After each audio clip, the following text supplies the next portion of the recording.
Hello everybody, welcome to another video.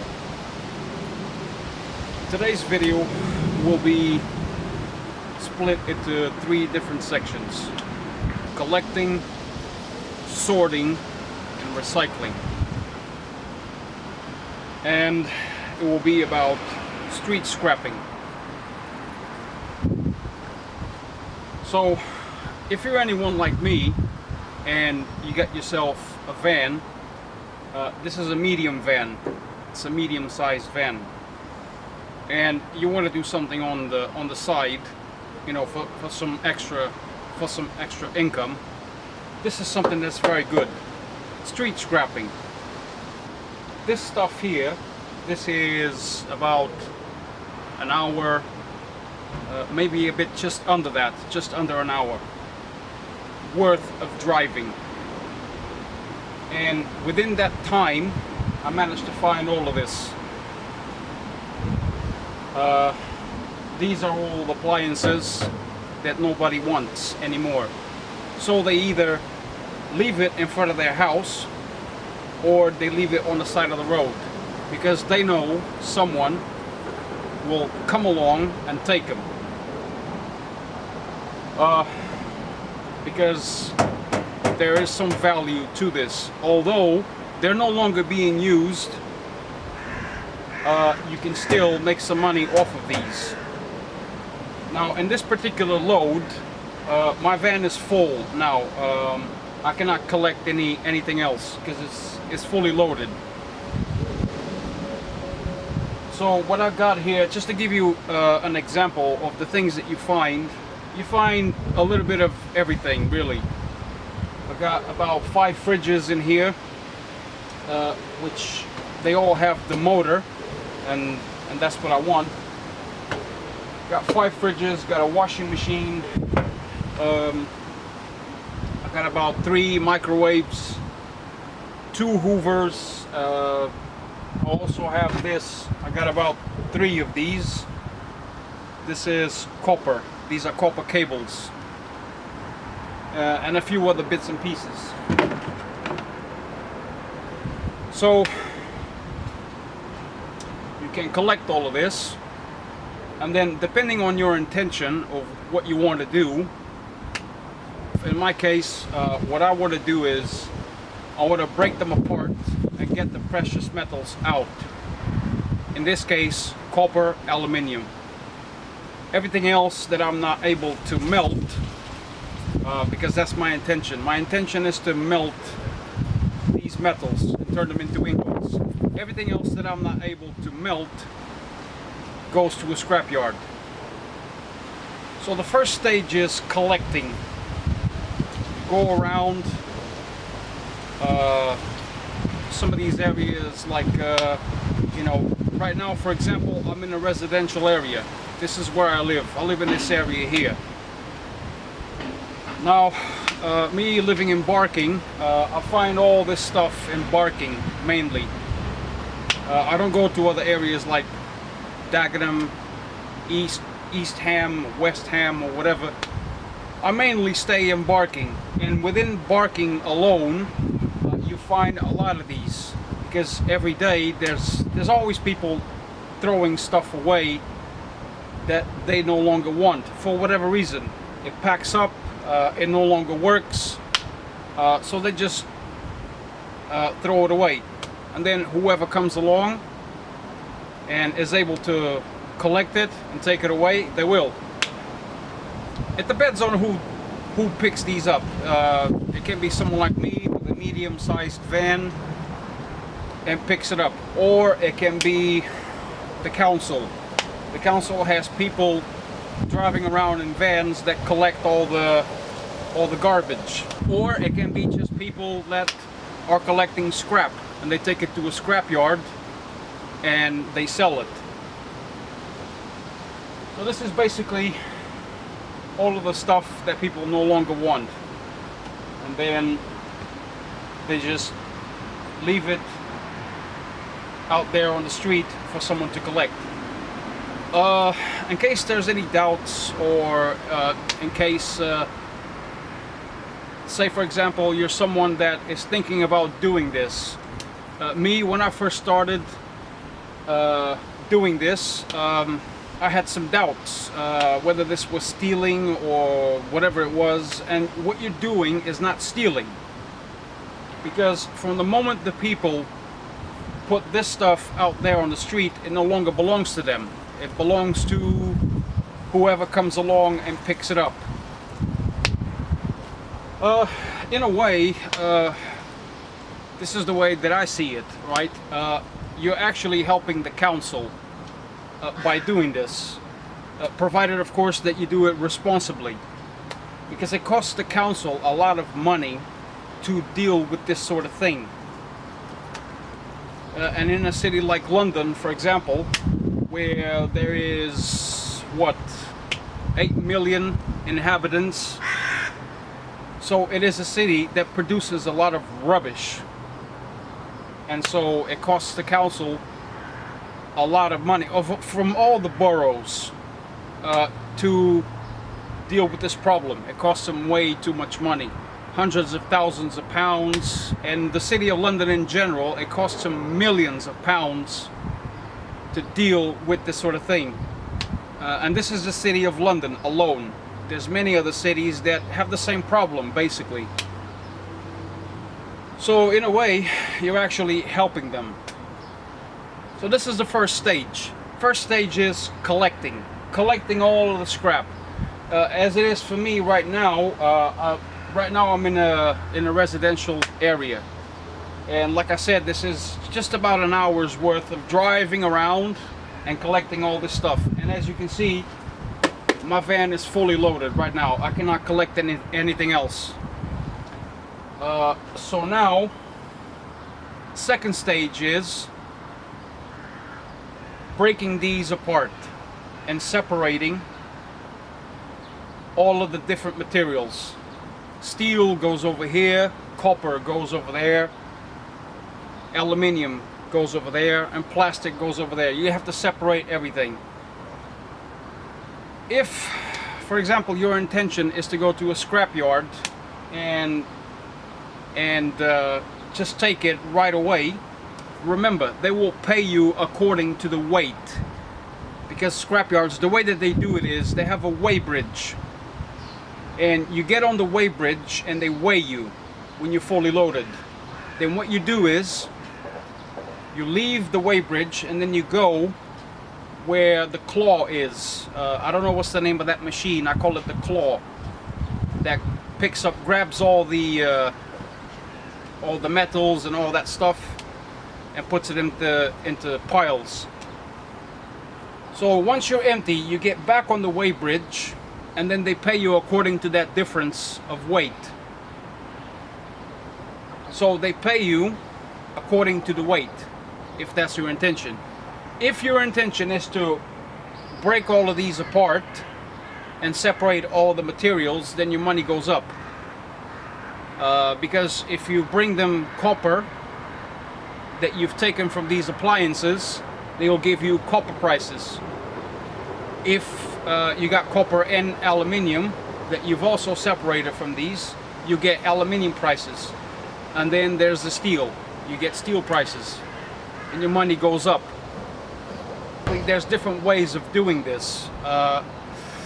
Me personally, I don't just like to collect all the stuff and go to a scrapyard right away. I like to separate all the materials, because in that way you're able to maximize your profits. So this is the first stage. First stage is collecting, which brings us to our second stage. So this is it. These are the bits that I had in my van. I've offloaded them now, and this is basically the second stage. The second stage is to break all of these down for their precious metals, which in this case will be copper, aluminium, and some brass. So here it is. This is what I had. I had about 1, 2, 3, 4, 5 fridges, 1 washing machine, a couple of hoovers, and a few other bits and pieces, some cables, some copper cables, and all of this stuff here was on the side of the road. They were either on the side of the road or in front of houses. So so that's how I found them. And this here is just under an hour of driving around. This is what it is. So now I'm going to show you the breaking apart process, and the which I call sorting. You have to sort all of this out, but first, coffee is priority.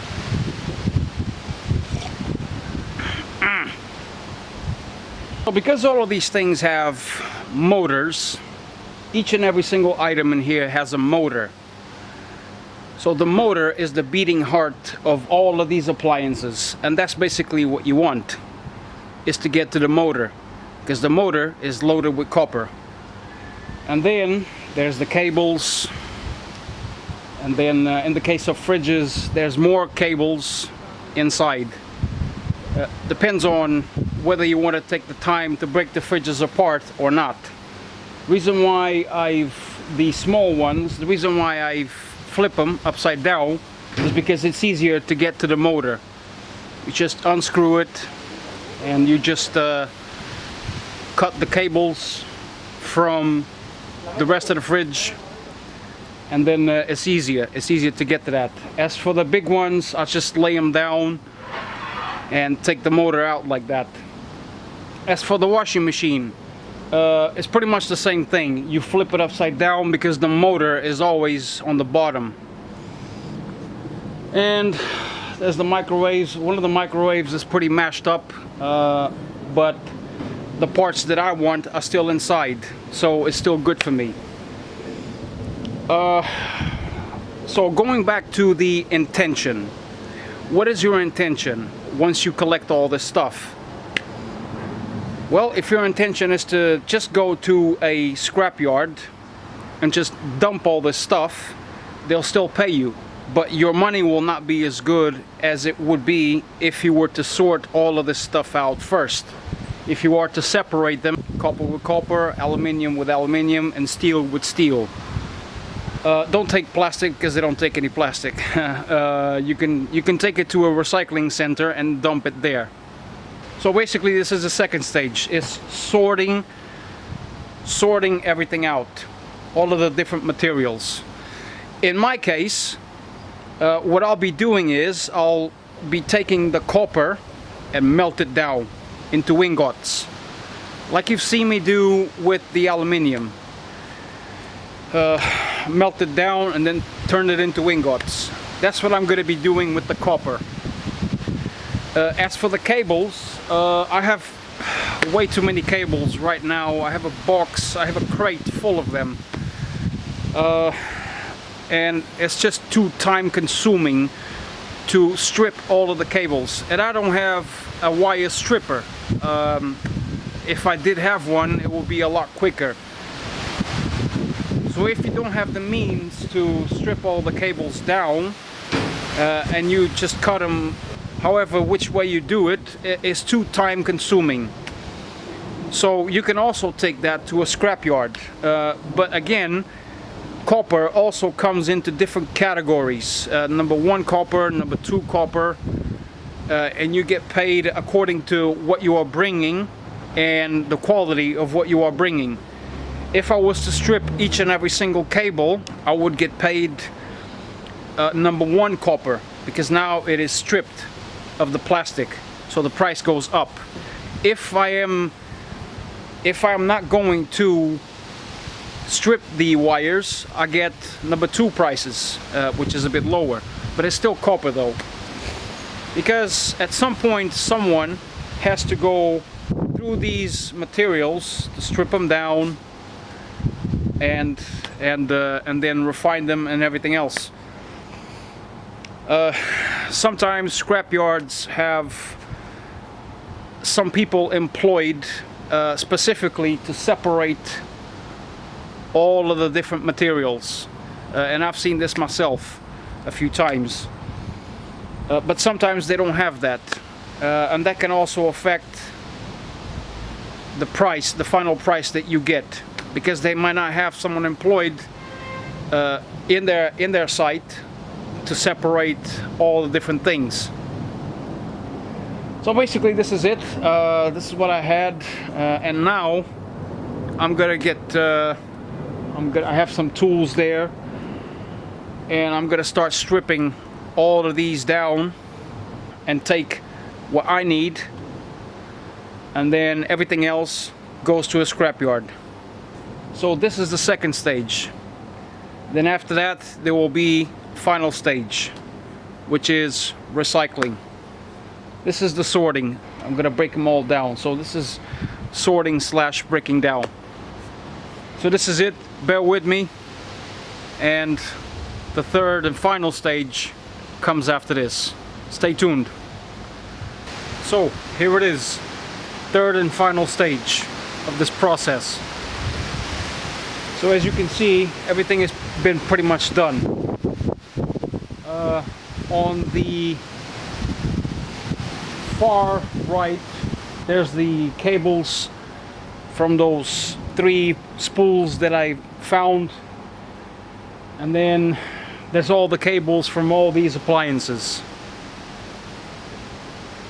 In the middle there's all of the compressors from all of these fridges. It's 5 in total. And then on the left there's all the parts that I got from the microwaves and from the washing machine and from the hoovers. So once all of this stuff is done, once you get everything that you need out, then all that is left for you to do is to scrap all of this stuff. Take it to a scrapyard and they will buy it.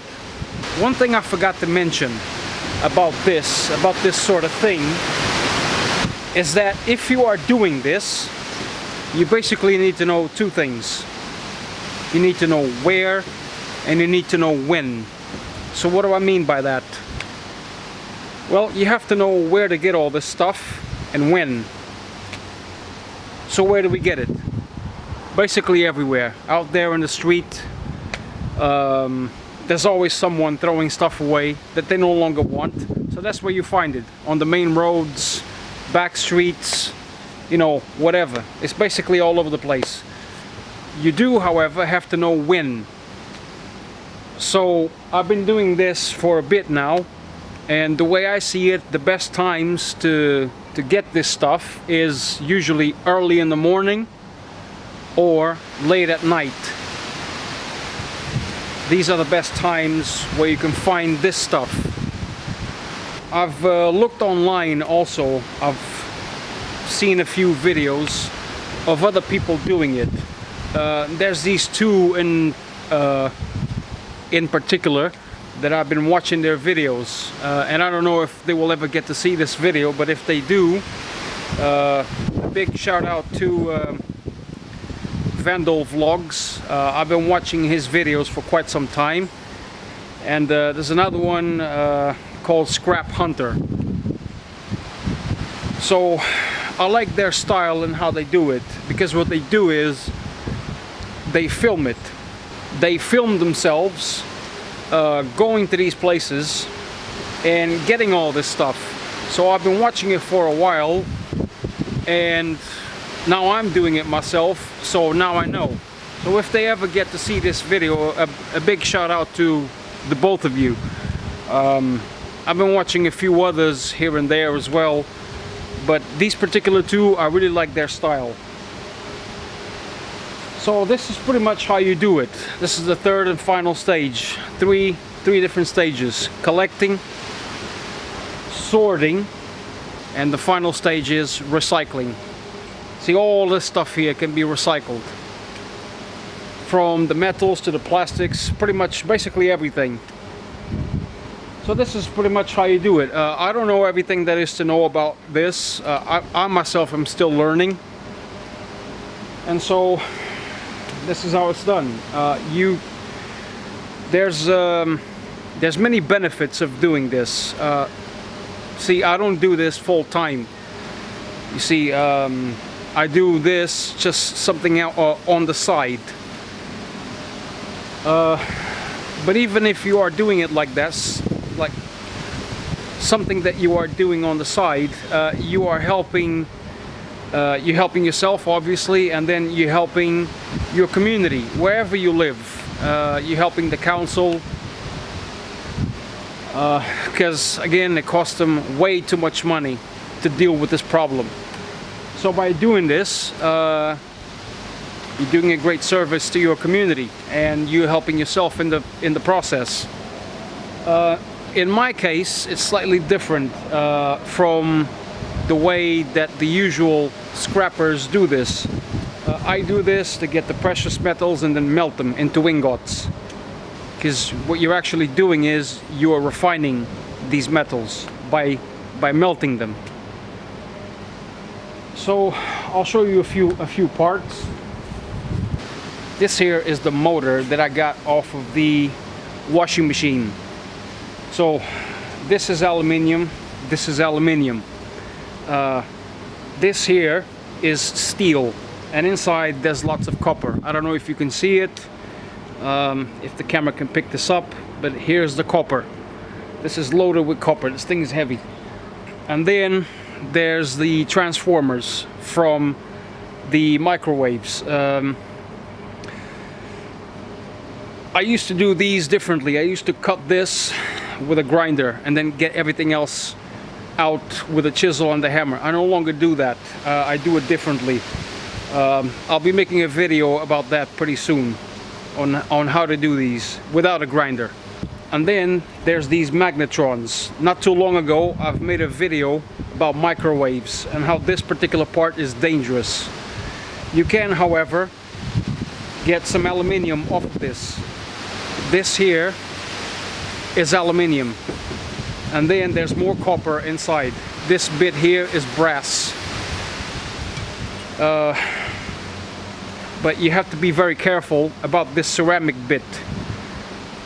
This is where that radioactive component is. So once you have that in mind and you do it safely, there's actually quite a bit of copper that you can still get out of these, and some aluminium. And then there's the fridge motors. This thing is really heavy. How you do these is basically you drain the oil. First, you drain all the oil out. Then it's safe to cut. See this seam? There's a seam here that you can cut with a grinder. And then once you've cut it all around, the top comes off and out comes the motor. This has a lot of copper inside.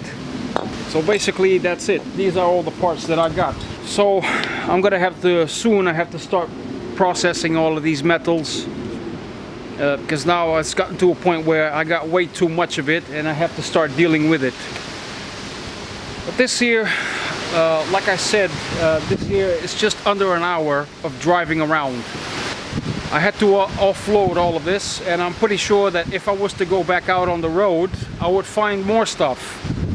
But as it is now, for me, as things are, I just cannot do that. I have to start processing all of the metals that I have, and then go back out and find more stuff. And then again, the same process. So this is how it is really for this sort of work. Collecting, sorting, and then recycling. That's how it is. That's how you do it, basically. And this is it. That's it for this video. Like always, like if you wish. Give me your comments. Give me your thoughts. Share if you must. And that's how it is. Everybody, thank you for watching.